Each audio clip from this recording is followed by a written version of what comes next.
Imagine an ancient library hidden within a storm.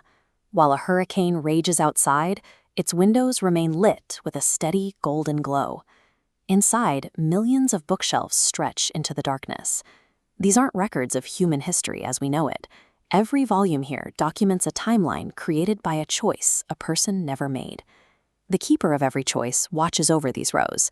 He explains that we typically perceive only the single path we are currently walking, leaving us unaware of the versions of ourselves that exist only on these shelves. This archive suggests that our biggest loss might be the people we were capable of becoming before fear stopped us from taking a different path. In a distant corner sits the shelf of regrets. These books are thick with dust and lack the glow found in the rest of the library. These pages are devoid of the dramatic failures we often fear. There are no stories of bankruptcy, no public disgrace, or ruined reputations here.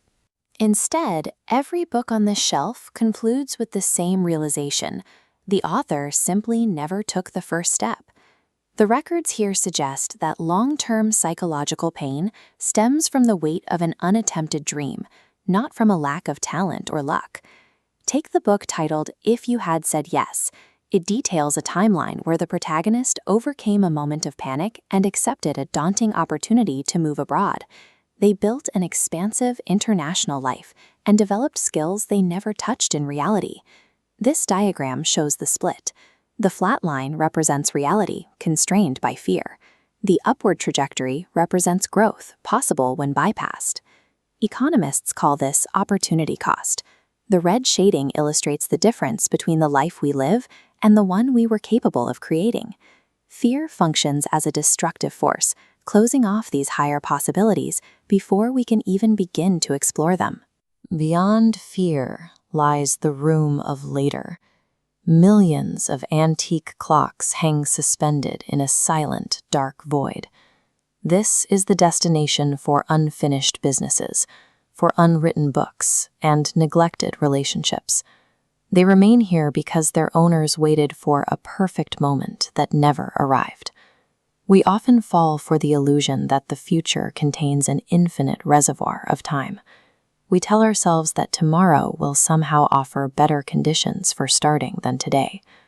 While an explosive failure is easy to spot, procrastination causes a quiet, steady decay. One day turns into never, so slowly that we barely notice the loss. Time behaves as a neutral force. The specific habit of delaying action is what erodes our future potential. On a pedestal in the center of the library sits a unique volume. It has no title, and every page is blank. This represents your future. It is a slate disconnected from your previous hesitations or mistakes. Next to it is a golden pen that only writes when you take a physical action in the real world. If you look at the Hall of Authors, you'll see that building a life involves unglamorous daily habits. It looks like daily studying, consistent physical exercising, or practicing a specific skill. This chart shows the mathematics of consistency. Tiny daily increments stack on top of each other. Over time, they build momentum until they form a curve of exponential growth. You become the person your daily decisions construct. This brings us back to an ordinary morning. You see a reminder to start tomorrow. That is the same impulse to wait that fills the room of later.